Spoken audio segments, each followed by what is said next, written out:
กราบสบายดีเนาะสวัสดีเนาะทางสาวลาวและสาวไทยพี่น้องตอนนี้ก็มาเจอกับหนูเนาะหนูบ่าวลาวไต่นะพี่น้องสีพาเบิงฮีดของเนาะทางส้นเผาอาหลักพี่น้องเพราะว่าคนเสียเนาะเขาก็จะพังเอาเนาะบ่ได้จูดเนาะพี่น้องพังพี่น้องนี่จะเป็นปราสาทนะพี่น้องนี่พี่น้องนี่ก็จะเป็นฮีดของเนาะทางส้นเผาอาหลักนี่เนาะเวลาคนเสียเนาะเขาจะฝังเอานะพี่น้องนี่เนาะ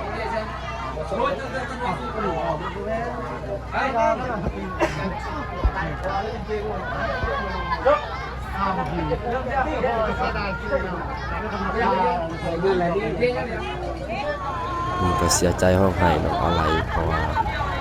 เป็นแบบพี่น้องนะพี่เนาะ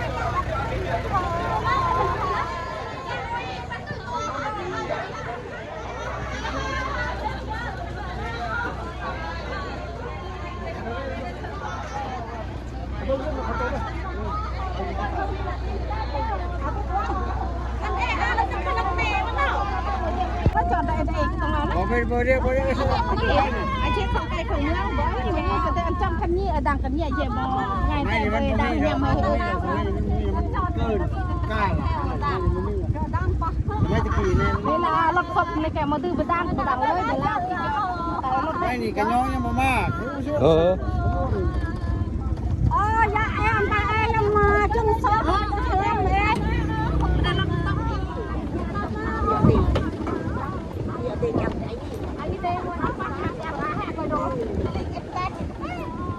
ไม่ได้นะรถมันเหลวไปกันแล้วเอาโอ้ยสิรถมันเด้งนี่พูดจะเป็นก่อนก่อนเอร์ละไม่หอยเด้งเอาว่าสิรถมันเด้งยากนะด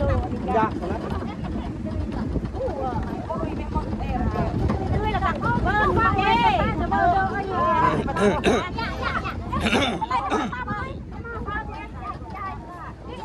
มันยังมุดตัวยังไงใช่ไม่โอ้ยบ้องตาช่วยกันแล้วเดี๋ยวช่วยกันยังไงโอ้ยหัตถนาให้หน่อยหัตถนาแจ้งดิ้นก็ได้อาจจะเกิดเอาอย่างนั้นก็ต้องไปทางซ่าครับมาเข้าไปอ่ะ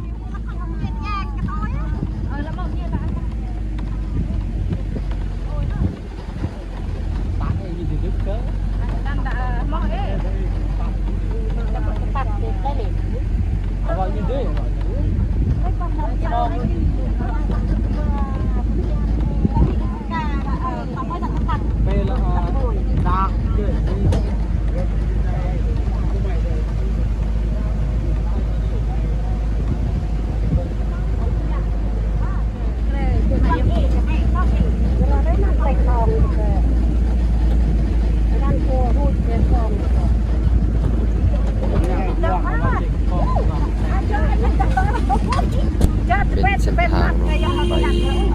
ภาษาต้นเขาดีโนก็จะสุดหัวหลักเลยอย่างรวดแต่ว่า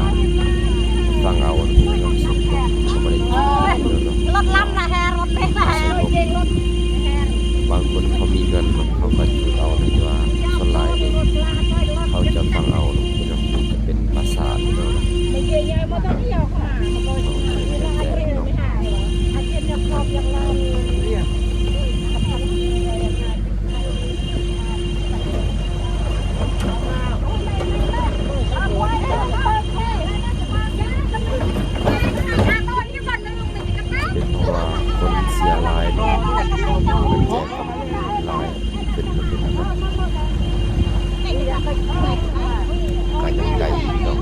สองสิบคน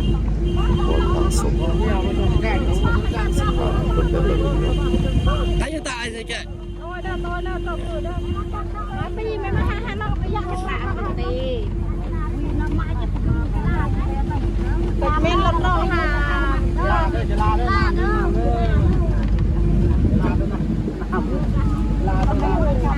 อย่างอันละพวกนั้นไหนต้องรับตัวไหน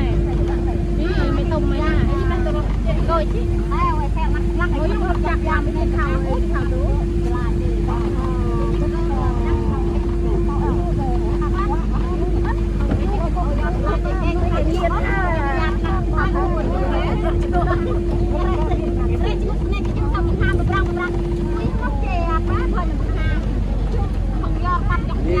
าทางเลย เบิ่งก็ไปเลยกันตันนะนี่ละโตยสมต้องเจอจะบ่หมอเจเลยอันนี้น่ะเม็ดมันจะได้เยอะ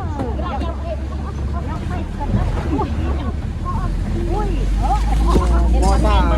สู้ชีวิตเลยทำแบบนี้ทำอะไรไม่มาแทงนี่แหละ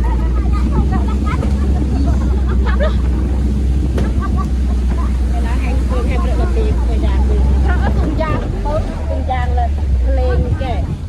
อียางตัวมือนะก็ล่ะร้องมาให้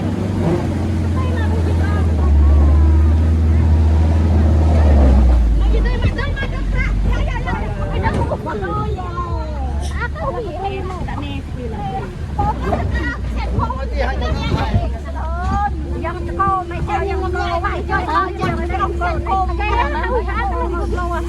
นั่นยังโกมันต้องไปเจอไปทำที่ร้านก็อะไรจะโกอ๋อบอกสหตามเลยไปรอบถึง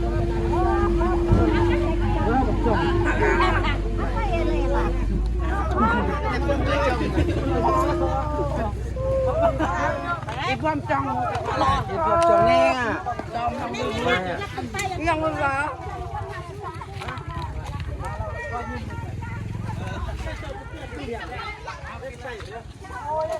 ไปฮะ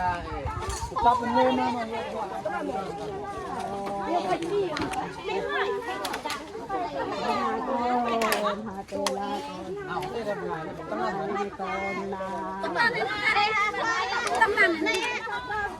เด้งก็คือไอ้เด้งไม่ต้องเงินหรอกติดเสือหุยเลยสนุกซ้อมเราเรื่องปืนเองอะมาตรงไหนวะ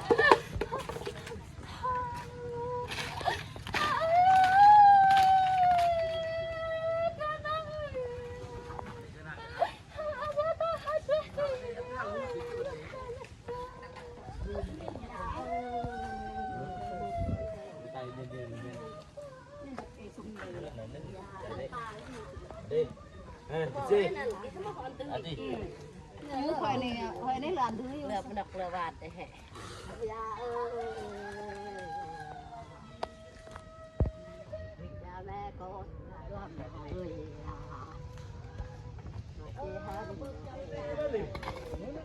ยาบ้าเลยจะไปมุมใจมาไปเลยว่ะ ยาเอ้ยมันเป็นไข่กิ๊ก มาเครื่อง เป่าเอามาฟ้าอะไรก็เบอร์ได้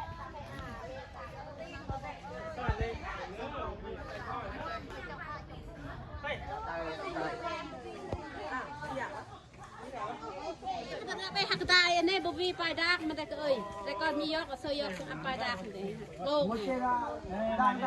เดี๋ยวอัปบุบีตามปลายบุบี เมฆนี่ยังอับตายบือเด้อ เตะนาโกนา ตอนนี้มันกองตอนนี้มัน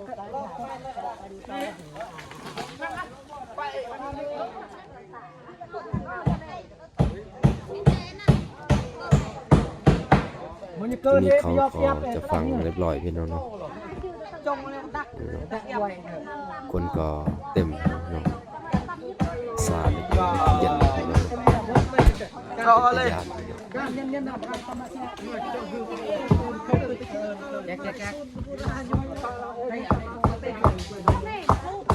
คือป้าไม่ใส่เสียงขึ้นนะขึ้นมาก่อนคนลอยหยุดแกะมาจะเจอไทยหุบเหี้ย แกมาเอาลอยซะ จะได้หุบเด้อ เขา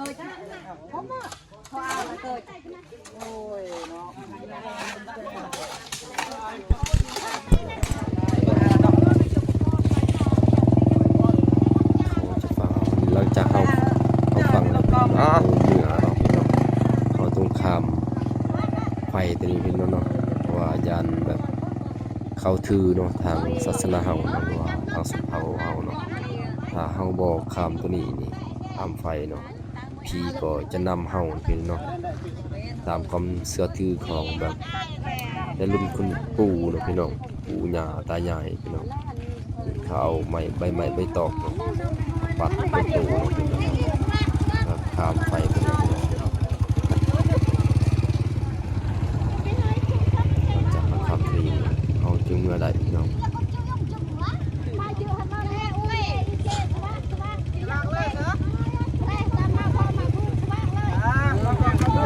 การเห็นนี่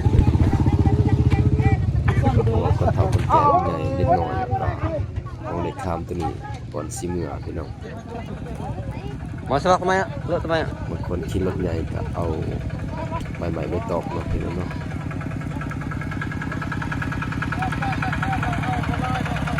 มันเป็นไฟที่มันแบบ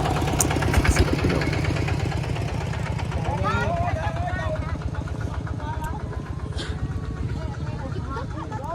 ให้เดินมาก็จะคาแบบนี้แหละก็ทิมเหงื่อใส่เนาะแล้วก็ใบไม้เนาะที่ว่าเขาปัดเป็นตัวเลยปัดให้พีเนาะที่มาซิงในร่างกายมันออกไปพี่น้อง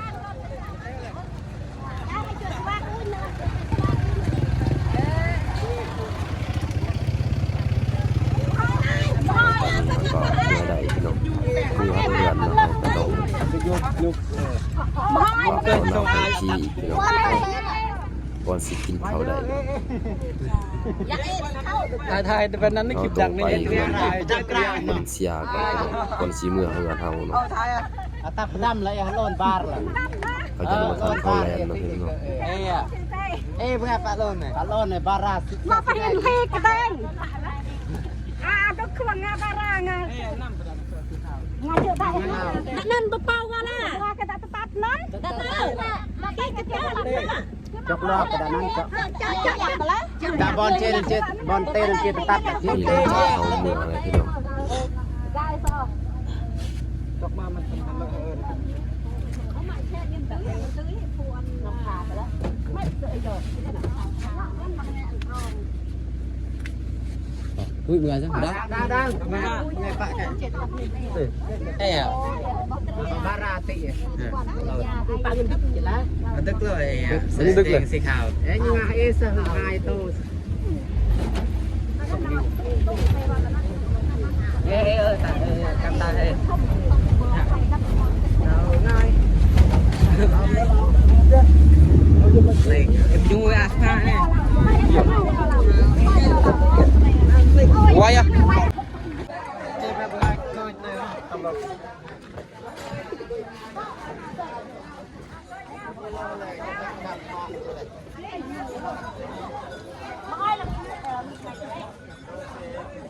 พี่น้องหลังจากเข้ามาแต่ภาษาพี่น้องเฮาก็จะมาเข้าเฮือนดีก่อนพี่น้องก่อนสิเมื่อเฮือนตัวเองเนาะเฮือนไปเฮือนมันเนาะเขาก็ต้องแบบตัวปากเขาน้ำให้คนที่เสียไปพี่น้องเนาะเพราะว่าเขาจะยานว่าจุดวิญญาณของผู้เสียนะเขาจะนำเขาตามคนเสื้อถือเนาะเขาเอาหูงูเนาะเอาหูงูเนาะแปะสตีน เราเอาเจชลามเล็ดว่ะ ยังว่าเจเราดื้อละ เขานำมาทิ่มไว้ ไป พีเนาะพี่น้องคนเสียไปนั่นเอง เอาไปป้อง จะเป็นศาสนาหรือว่าทางชนเผ่าอาหรับพี่น้องก็เป็นแบบนี้เนาะคนเสีย ก็ได้เมย์น่ะยะอันนั้นแม่บอกว่าจะต้องทำนะปอดพักไปตัดเลยตอนนี้อยู่เดี๋ยว